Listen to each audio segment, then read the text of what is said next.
Once upon a midnight dreary, while I pondered, weak and weary, over many a quaint and curious volume of forgotten lore, while I nodded, nearly napping, suddenly there came a tapping, as of someone gently rapping at my chamber door.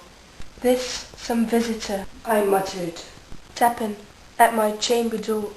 Only this, and nothing more. Ah, distinctly, I remember it was a bleak December, and each separate dying ember wrought its ghost upon the floor. Eagerly I wished the morrow, vainly I sought to borrow from my books surcease of sorrow, sorrow for the lost Lenore, for the rare and radiant maiden, whom the angels named Lenore, nameless here for evermore. And the silken, sad, uncertain rustling of each purple curtain thrilled me, filled me with fantastic terrors never felt before. So that now, to still the beating of my heart, I stood repeating, "'Tis some visitor entreating entrance at my chamber door. Some late visitor entreating entrance at my chamber door. This is it, and nothing more." Presently my soul grew stronger, hesitating then no longer. "Sir," said I, or madam, "truly your forgiveness I implore." but the fact is I was napping, and so gently you came rapping, and so faintly you came tapping, tapping at my chamber door, that I scarce was sure I heard you. Here I opened wide the door, darkness there, and nothing more.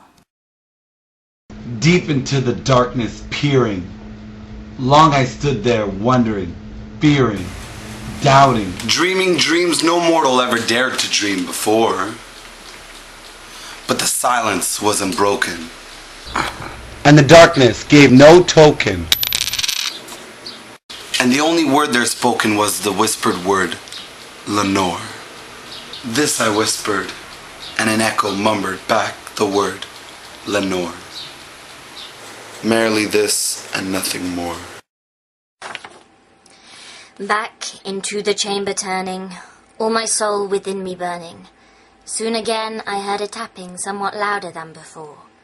"Surely," said I, "surely, that is something at my window lattice. Let me see then what thereat is, and this mystery explore. Let my heart be still a moment, and this mystery explore. 'Tis the wind, and nothing more." Open here I've flung the shutter, when with many a flirt and flutter in there stepped a stately raven of the saintly days of yore. Not the least obseisance made he, not an instant stopped or stayed he, but with mien of lord or lady perched above my chamber door, perched upon a bust of Pallas just above my chamber door, perched and sat, and nothing more. Then this ebony bird beguiling my sad fancy into smiling, by the grave and stern decorum of the countenance it wore. "Though thy crest be shorn and shaven, thou," I said, "art sure no craven, ghastly grim and ancient raven, wandering from the nightly shore. Tell me what thy lordly name is on the night's Plutonian shore." Quoth the raven, "Nevermore." Much I marveled this ungainly fowl to hear discourse so plainly, though its answer little meaning, little relevancy bore. For we cannot help agreeing that no living human being ever yet was blessed with seeing bird above his chamber door, bird or beast above the sculptured bust above his chamber door, with such a name as Nevermore.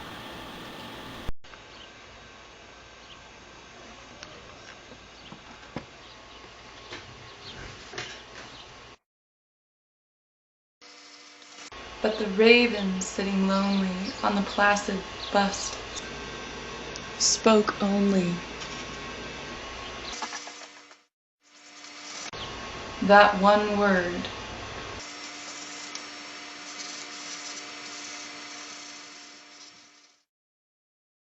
As if his soul in that one word did he outpour.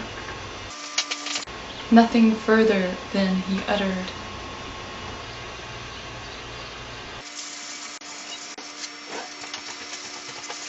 Not a feather then he fluttered, till I scarcely more than muttered. Other friends have flown before. On the morrow will he leave me, as my hopes have flown before.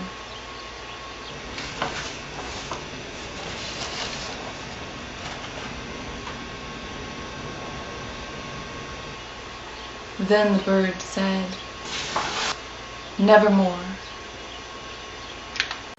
Startled at the stillness broken by reply so aptly spoken, doubtless, said I, what it utters is its only stock and store, caught from some unhappy master, whom unmerciful disaster followed fast and followed faster, till his songs one burden bore, till the dirges of his hope that melancholy burden bore of never, nevermore.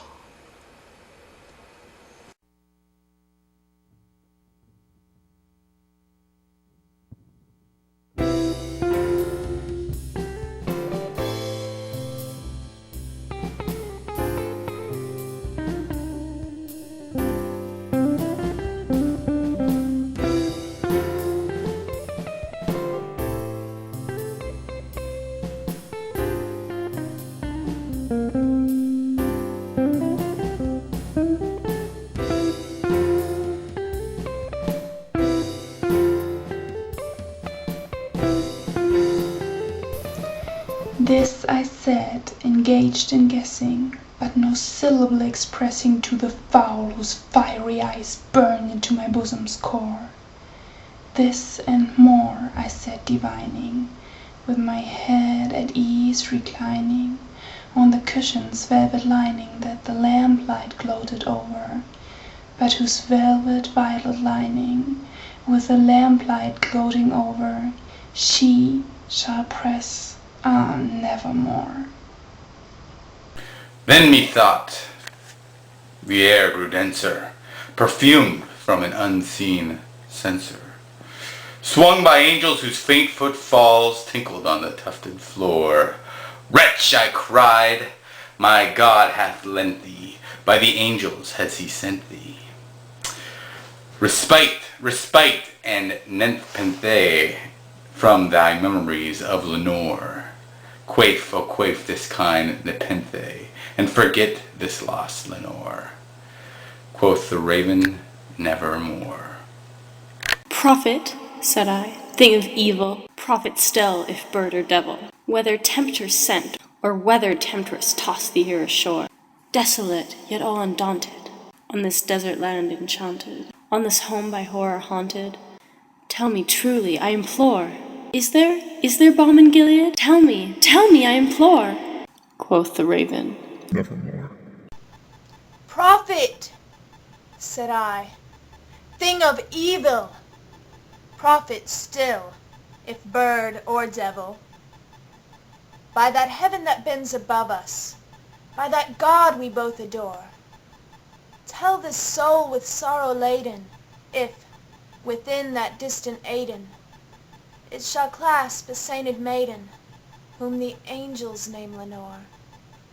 Clasp a rare and radiant maiden, whom the angels name Lenore. Quoth the raven, nevermore. Be that word our sign of parting, bird or friend, I shrieked upstarting. Get thee back into the tempest and the night's Plutonian shore. Leave no black plume as a token of the lie thy soul has spoken. Leave my loneliness unbroken. Quit the bust above my door. Take thy beak from out my heart, and take thy form from off my door. Quoth the raven, Nevermore. And the raven, never flitting, still is sitting on the pallid bust of Pallas just above my chamber door, and his eyes have all the seeming of a demon's that is dreaming, and the lamplight o'er him streaming throws the shadow on the floor, and my soul from out that shadow that lies floating on the floor shall be lifted nevermore.